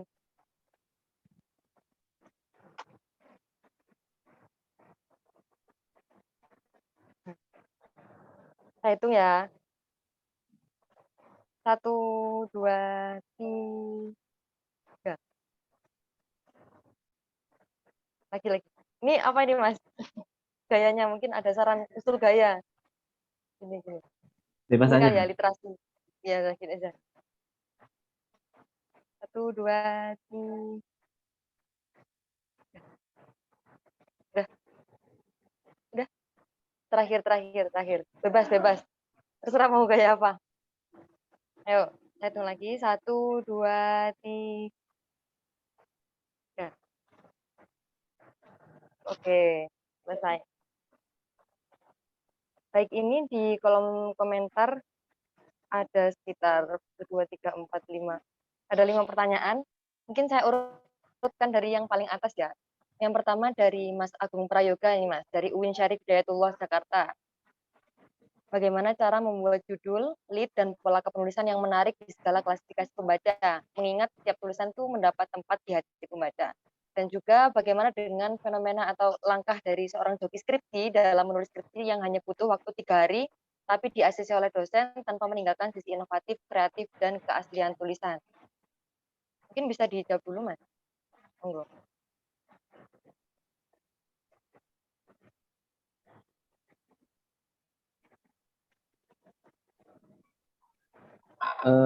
Saya coba untuk menjawab ya.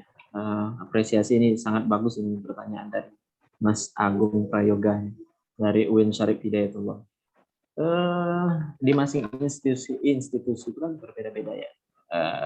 Bagaimana cara penulisan itu sendiri, pola-polanya. Tapi itu kembali lagi pada teman-teman. Kadang menyesuaikan kepentingan pandangan daripada dosen. Tetapi kalau saya di UIN Suka ini memang lebih, kalau saya dulu di UIN Songo lebih seperti kayak cukup mendeskripsikan saja, tapi dengan satu perspektif. Misal saya kan bahas tentang metodologinya, metodologi tafsir Al-Madrasi, karena memang di sana ada metodologi dan nuansa-nuansa tafsir Tarbawi, misalnya. Itu deskripsi saya. Sedangkan di tesis saya membuka kenapa tafsir Al-Madrasi ini hadir diajarkan di pondok modern Gontor saja, bukan pondok modern atau pondok Salafi dan lain sebagainya. Nah, kalau saya sendiri, saya yakin ketika ada tiga komponen ini tadi yang membuat judul tadi, itu kita akan pasti keterima. Kalau saya sendiri, ada objek material, kita mau pakai sumber aslinya itu apa, sumber primer kita apa. Terus yang kedua, objek formal, kita menggunakan kacamata, dari segi kacamata apa, atau pisau analisis apa. Yang ketiga, konteksnya. Menurut saya ini cukup untuk menjadikan suatu karya itu menarik untuk dikaji. Tentu tapi dengan pendahuluan yang berbobot. Ada shocking sentence. Ya, ini saya masih baru ingat. Ada shocking sentence-nya yang harus dimunculkan di pendahuluan. Ya, itu sih menurut saya dari pertanyaan Mas Agung Prayoga. Gimana Mas Agung Prayoga? Mungkin nanti kalau misalkan ada ditanyakan lagi bisa diskusi sama Mas Rian juga ya. Ini saya lanjut dulu sama pertanyaan selanjutnya dari ada lagi Mas dari Muhammad Amarudin dari UIN Wali Songo. Bagaimana dengan penulis pemula yang hal penting apa dalam menulis selain memperbanyak bacaan buku untuk penambahan diksi dan target dalam menulis, serta hal yang harus dipahami oleh penulis pemula untuk mengirim karyanya di website.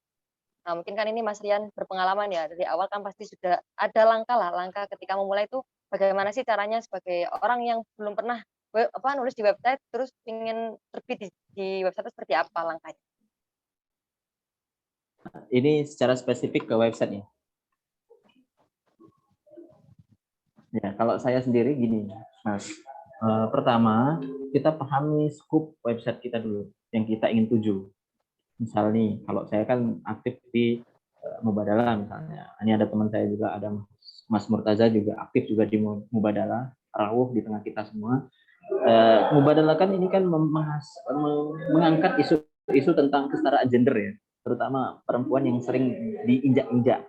Nah, tentu kita menyesuaikan skop apa yang ingin kita perdalam dalam tulisan website itu. Dan adapun cara pengirimannya atau cara pembacaannya itu, kalau teman-teman mau baca, pertama angkat fenomena sosialnya, fakta sosialnya dulu. Terus yang kedua, kalau website ya, kaitkan dengan Al-Quran. Terus yang kalau saya kan lebih tematis ya, atau yang selanjutnya kaitkan dengan penafsiran. Adapun dan nanti setelah udah jadi nih, teman-teman tinggal mengirimkan via website, via email biasanya. Misalnya di Tanwir bisa mengirimkan ke redaksi @tanwir.id atau di Mubadalah redaksi.mubadalah.id. Nanti biasanya 7 hari setelah kita mengirim 7 hari itu nanti akan terlihat kira-kira tulisan kita dipublish atau tidak. Ada 7 hari, ada 10 hari, kayak gitu. Kalau untuk membaca karya di jurnal, itu jangan baca semuanya. Kalau jurnal ya, ini untuk secara menurut ya, kalau jurnal itu baca abstraknya, sama baca abstrak, terus alur pembahasannya. Alur pembahasannya apa? Oh ini, sama conclusion. Sudah cukup. Nggak usah dibaca semuanya. Ribet kamu. Kalau baca semuanya ya, kalau bahasa Jawanya, kelenger. Nanti kamu akan pusing dengan tulisan orang lain yang banyak itu. Intinya bahas apa intinya bahas. Nah, untuk mendapatkan referensi itu bisa melalui daftar pustaka. Cari di website internet itu, cari juga. Nanti itu bisa mendukung penelitian teman-teman. Tapi harus dicari ya. Jangan, ini bagus nih, kopas. Enggak, dicari. Referensinya sekarang PDF kan banyak. Ya, gitu sih. Untuk pertanyaannya Mas Muhammad Amarudin. Mas Amar ini sepertinya pernah ketemu saya ya? Belum. Belum dari Tegal Mas saya. Oh, gini. Makasih Mas. Iya, sama-sama.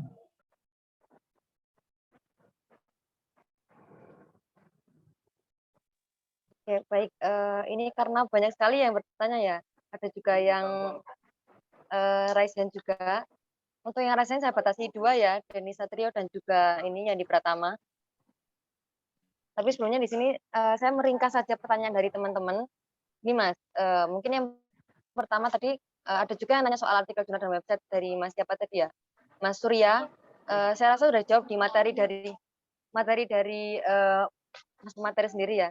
Kemudian yang selanjutnya ada pertanyaan dari Mas Ahmad Murtaza sama Mas Muhammad Faik. Ini luar biasa sekali peserta kita pada pagi hari ini, senior-senior semua isinya. Nih tanyanya soal mungkin proses menulis dari Mas Rian sendiri seperti apa, mulai dari awal bikin judulnya sampai kendala-kendala cara mengatasinya seperti apa gitu. Apalagi sampai kalau tulisannya udah direvisi itu pasti kan ada rasa malas ya buat kita mengerjakan. Nah, gimana sih caranya, tips dan trik dari Mas Rian sendiri ketika mengatasi kendala-kendala tersebut dalam proses menulis seperti itu? Saya jawab ya. Nah, ini fantastis sekali pertanyaannya. Kalau saya lihat sih, bagaimana sih ngatasi kita untuk malas revisi? Ya tentunya kita harus punya target pertama. Kita harus punya target. Kira-kira kalau kita nggak revisi, mau habis atau enggak tulisan ini? Ya kan? Kalau kita menunda revisi, berarti Anda menunda publishing, proses publishing. Dan bisa jadi artikel yang Anda seharusnya bisa publish di Desember, itu bisa diambil alih oleh tulisan lainnya yang masuk. Nah, kalau semisal nih, kadang kita ini kan Allah memaksa ya. Kalau nggak dipaksa, nggak bakalan nulis. Ya, kalau saya sendiri, kalau nggak dipaksa, ya nggak bakalan nulis juga saya. Saya aja baru tahu saat ini, kalau saya punya potensi untuk nulis, meskipun ya jauh dari kata sempurna ya. Tapi ya itu tadi, ada semacam lingkungan yang mensupport kita. Kalau di Jogja sendiri teman-teman bisa nongkrong sama dosen dan itu pakai pakaian terus nggak perlu ya, tapi kita harus ikhtirom tetap, tapi kita akan berdiskusi gimana Pak ini, nggak bisa ya, itu Taza juga sering itu, nggak bisa Taza, gini Pak nggak bisa Taza. Itu fungsinya ada semacam ruang dialog antara teman, dosen, sehingga pencapaian dalam tulisan kita akan sampai. Itu sih. Kalau disuruh ditanya pernah gagal, ya pernah gagal saya. Pernah ditolak. Ya, itu Yandi kayaknya lebih paham. Ya, itu sih kalau saya sendiri. Jadi jangan sungkan untuk memulai. Just do it.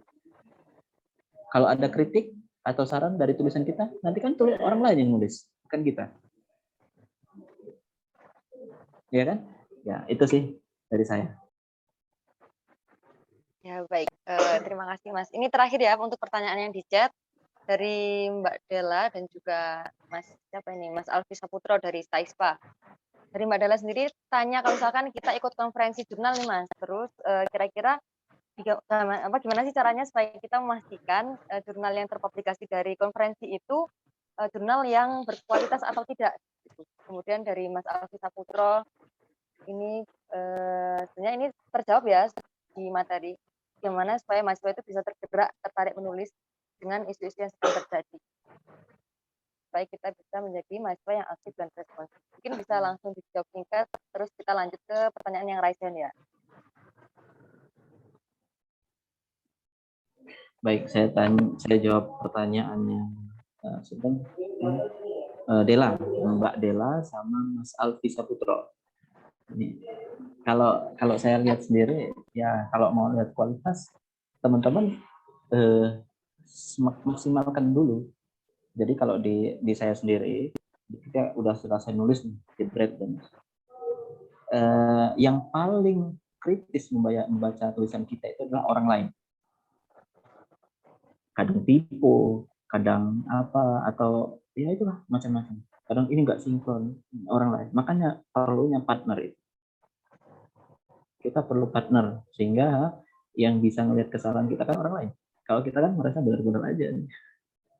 Nah, kalau di konferensi kan ada prosesnya panjang. Jadi kita ada yang kirim abstrak dulu, ada yang langsung full paper. Nah, itu kan ada proses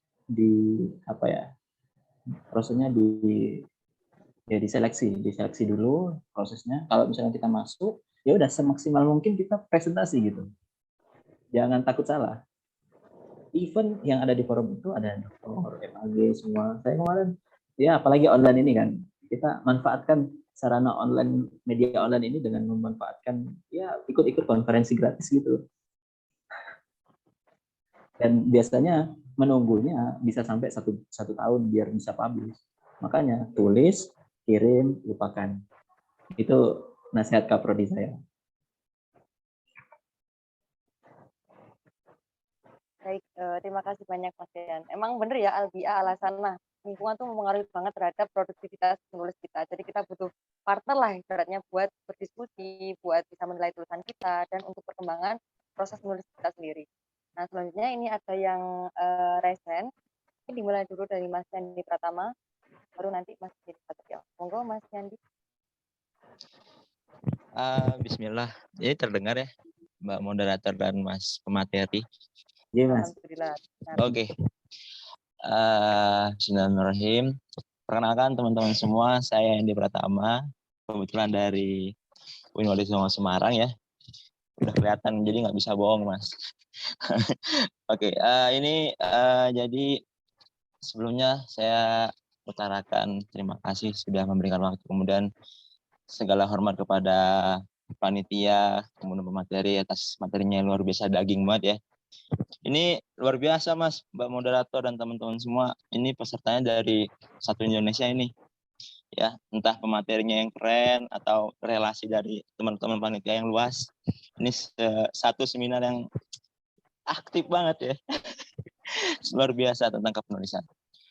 Yang ingin saya ungkapkan, tapi sebelumnya gini. Ini kan tentang literasi, kemudian cara publish artikel, jurnal, dan segala macam. Itu sangat penting, dan bahkan yang kata orang yang saya idolakan tuh pernah bilang gini, oh produk dari mahasiswa itu menulis gitu. Jadi kalau nggak menulis ya jangan jadi mahasiswa begitu. Cuman permasalahan di sini ketika kita mengabdi atau kita menelusuri beberapa desa atau SMP-SMP di pedalaman, banyak teman-teman tuh pernah menemukan gitu loh.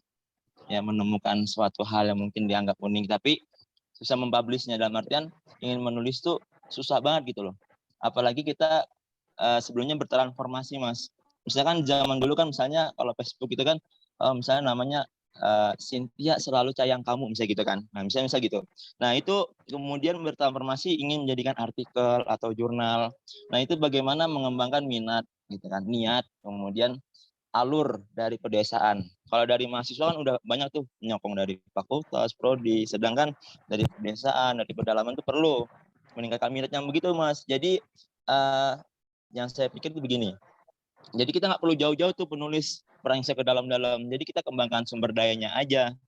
Jadi mereka yang menuliskan dengan produk mereka sendiri gitu. Jadi mini budget, kemudian lebih terberdayakan juga di teman-teman yang ada di desa tersebut begitu. Mungkin itu yang bisa saya tanyakan. Mohon maaf atas semua khilafan. Terima kasih. Baik, terima kasih Mas Yandi atas pertanyaannya. Ini langsung dijawab atau pertanyaan Mas Denny dulu, Mas? Mas Denny dulu. Oke, monggo untuk Mas Denny Satrio yang sudah raise hand, bisa on mic dan on cam. Baik, terima kasih atas waktunya. Mohon maaf saya izin untuk tidak off on cam karena ada kendala teknis. Yang ingin saya pertanyakan yang pertama adalah bagaimana ketika kita menulis terus kemudian di bagian pembahasan itu kita merasa sudah panjang tapi belum memenuhi ketentuan jurnal yang sudah diinformasikan. Seperti kalau jurnal yang ada itu ada yang menyaratkan 15 halaman atau sebagaimana. Seperti kalau yang pernah saya baca itu di jurnal perempuan, itu artikel jurnalnya memang agak panjang. Sedangkan pembahasan kita sudah mentok gitu. Mungkin hanya di 10 halaman, 13 halaman, seperti itu. Itu yang pertama. Itu bagaimana strategi menghadapi kebuntuan tersebut. Yang kedua, seperti yang kita tahu bahwa jurnal itu ada klasifikasinya, Sinta 1, Sinta 2, Sinta 3, Sinta 4, dan Sinta 5. Nah, untuk penulis pemula misalnya, apakah kemudian penulis pemula itu bisa mencapai lompatan masuk ke Sinta 2 atau bahkan Sinta 1, mengingat bahwa di tiap-tiap jurnal, kalau dalam situsnya pasti sudah dicantumkan akreditasinya. Seperti jurnal masyarakat UI misalnya, itu sudah Sinta 1, jurnal Sospol UGM, Sinta 1 misalnya, dan jurnal-jurnal yang lain. Apakah penulis pemula itu seharusnya nulis di jurnal yang kategorinya rendah dulu, Sinta 5, atau boleh melompat langsung ke jurnal yang Sinta 2 atau Sinta 1? Itu yang kedua. Yang terakhir pertanyaan saya, bagaimana kalau kita mengutip dari e-book misalnya, e-book internasional ya, bukan e-book yang berbahasa Indonesia, e-book dari jurnal internasional seperti penerbit Oxford, Cambridge, dan lain sebagainya, tapi di daftar pustakanya kita tidak cantumkan situs di mana kita download. Kita hanya menulis judulnya saja, misalnya Josh Ritzer, Teori Sosiologi Klasik hingga Postmodern, bla bla bla, tapi dalam bahasa Inggris itu.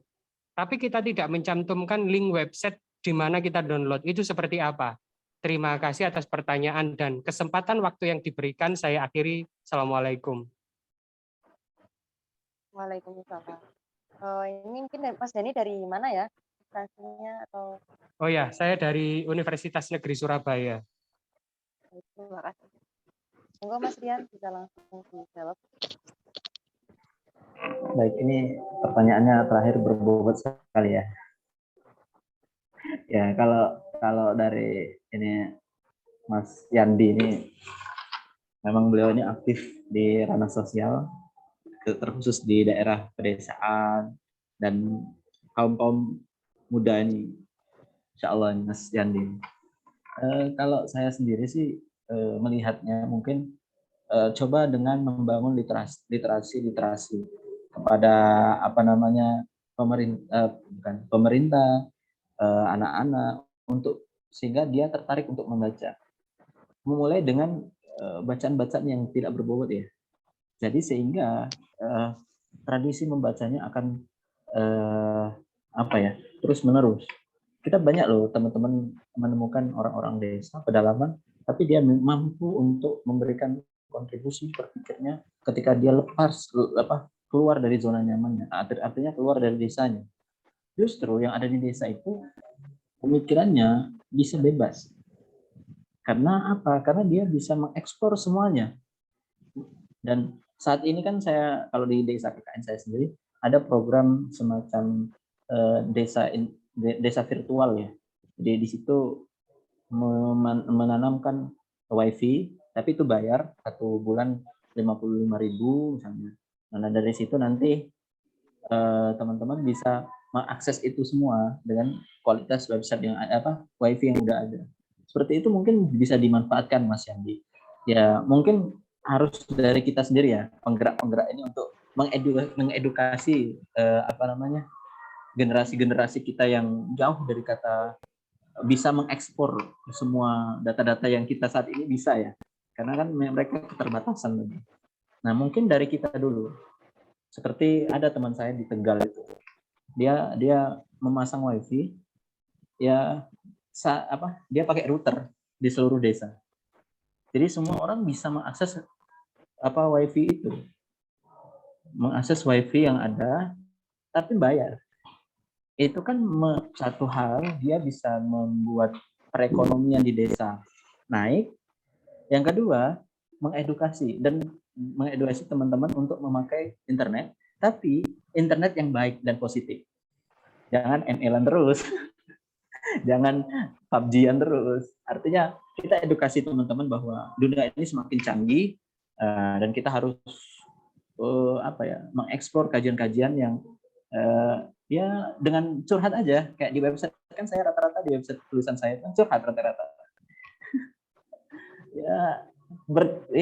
Berjuang dan mencoba, that's the point. Itu untuk Mas Yandi sih. Matur suwun Mas, luar biasa. Sehat-sehat Mas. Sehat-sehat juga Mas Yandi. Semangat KKN-nya ya. Sudah terjawab Mas. Oke, untuk Mas Denny coba bisa diulangi nggak lagi, Mbak Feby? Kalau yang dari Mas Denny tadi, pertama perihal bagaimana ketika kita menulis jurnal, kemudian di pembahasan kita sudah merasa cukup, tapi ternyata masih kurang kuantitas tulisannya. Misalkan disuruhnya 15 halaman, tapi kita di pembahasan tuh baru 10 halaman, udah cukup banget gitu, tapi ternyata masih kurang. Gitu. Nah, itu dulu, stop dulu. Kemudian, Ya, stop dulu ya. Satu dulu itu, biar terjawab semuanya. Kalau pertama, bagaimana kita misalnya menyukupi lah, ibaratnya bukan menyukupi, mempublikasikan jurnal dengan sesuai dengan jurnal yang kita tuju. Pertama hal, kita harus fokuskan dulu. Satu, teman-teman ini pasti main Instagram semua kan. Follow info call per paper. Ini bukan bagian daripada ini ya. Apa bahasa sekarang itu? Promo gitu, enggak. Ya, bukan untuk promo ya, tapi teman-teman harus buka info call per paper Instagram. Itu ada. Terus publikasi ilmiah. Dan media-media website yang kiranya bisa menerima tulisan dan angan-angan teman-teman, curhatan teman-teman di di website tersebut. Itu. Karena pengalaman saya ini, teman-teman, kalau mau nulis, tentukan dulu skupnya dulu, jurnal yang ingin kita tuju. Terus kita mampu nggak kira-kira tulisan itu mencakup biasanya 5.000 kata, 8.000 kata, biasanya per kata sih.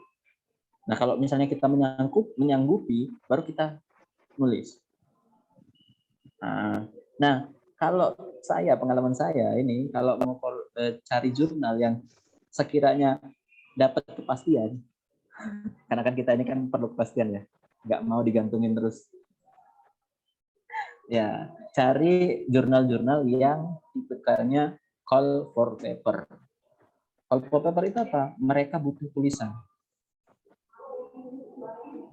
Dan biasanya dia cari banyak kok di publikasi ilmiah tuh Sinta Scopus, ada Sinta 3, Sinta 2.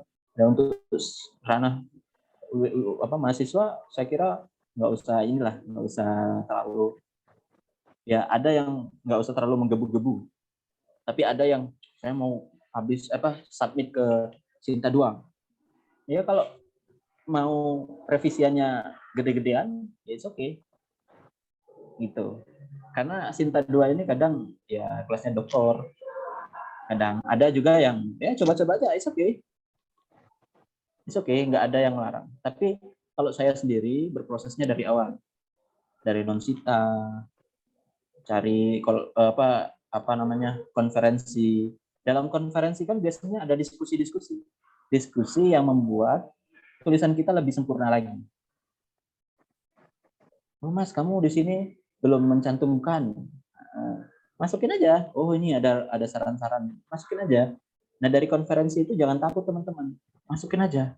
Saya kemarin salah satu-satunya mahasiswa S1 yang ikut konferensi internasional. Dan rata-rata dokter, MAG, dokter MAG. Just okay, just do it. Nggak boleh minder.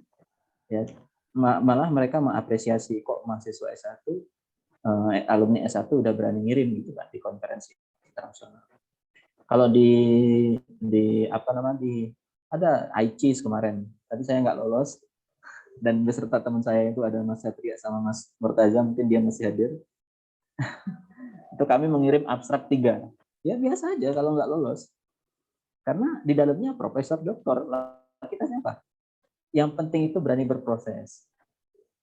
Nah, sekaligus ini menjawab poin kedua ya. Kiranya dari Sinta langsung atau non Sinta dulu. Ya kalau ada tuntutan, Sinta nggak apa-apa. Tapi ya harus berani bergelut argumentasi sama orang-orang pakar. Dan nauzubillah ada juga yang jurnal-jurnal yang berbayar. Kalau memang teman-teman mau mampu membayar, it's okay. Tapi kalau saya tidak. Kenapa? Menulis itu aja berpikir keras. Harusnya kita yang dibayar.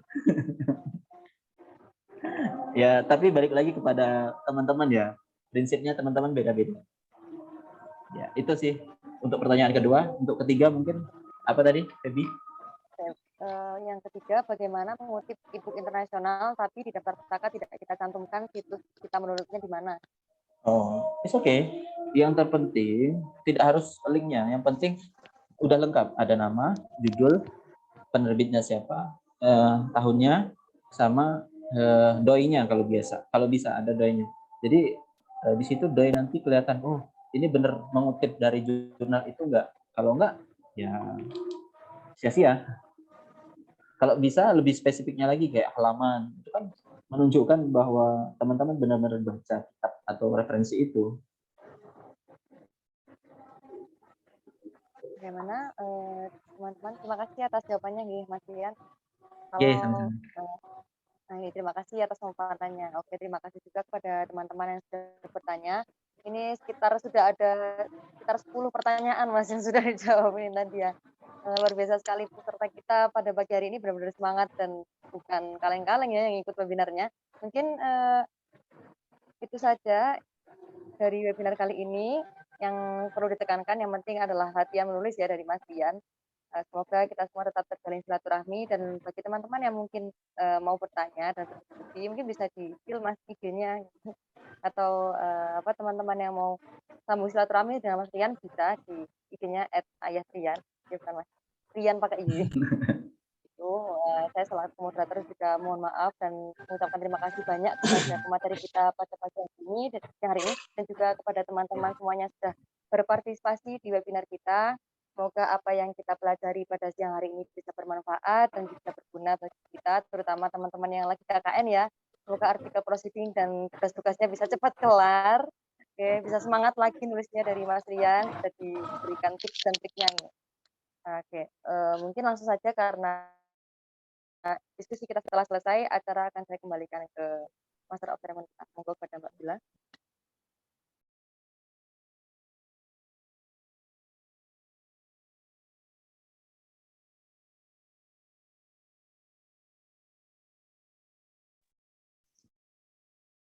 Alhamdulillah, we have entered the end of the event.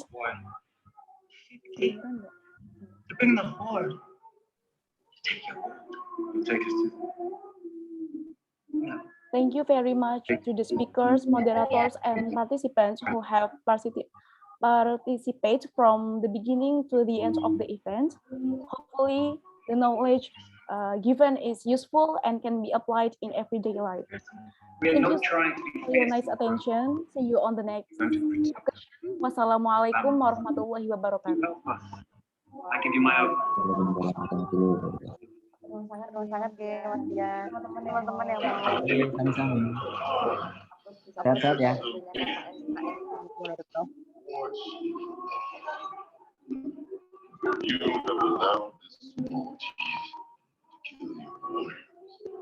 Saya izin live ya.